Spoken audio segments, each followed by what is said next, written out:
Hi guys, அஸ்ஸலாமு அலைக்கும். Welcome to A3 fashion hub. அடுத்தது நம்ம இன்னைக்கு மூணாவதா நம்மளுடைய ஆஃபரை பார்க்க போகிறோம். வாங்க பார்க்கலாம். இப்போ பார்த்தீங்கன்னா இந்த மாதிரியான ஃப்ளவர் கம்பல், அடுத்து ஒரு ஃப்ளவர் கம்பல்,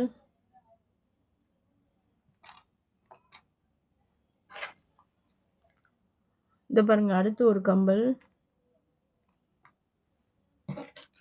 அடுத்து பாருங்க இதுவும் ஸ்டோன் கம்பல், அடுத்தது பாருங்க ஃப்ளவரில் டைமண்ட் வந்த கம்பல். இது எல்லாமே கொரியன் ஐட்டம்ஸ். இது எல்லாமே பார்த்தீங்கன்னா இப்போ நம்ம 199ன்ற காம்போ ஆஃபரில் கொடுக்க போகிறோம். இந்த ஆர்டர்ஸை 3 டேஸில் சென்ட் பண்ணுறவங்களுக்கு எல்லாருக்குமே நாங்கள் ஃப்ரீ ஷிப்பிங் பண்ணித்தரோம். வேணுன்றவங்க ஸ்க்ரீனில் தெரிகிற வாட்ஸ்அப் நம்பருக்கு உங்கள் ஆர்டரை சென்ட் பண்ணிக்கலாம். எங்களுடைய சேனலை சப்ஸ்கிரைப் பண்ணி வச்சுக்கோங்க. எங்களுடைய வீடியோஸ் அடுத்தடுத்து உங்களுக்கு அப்லோட் ஆகிக்கிட்டே இருக்கும். Thank you guys.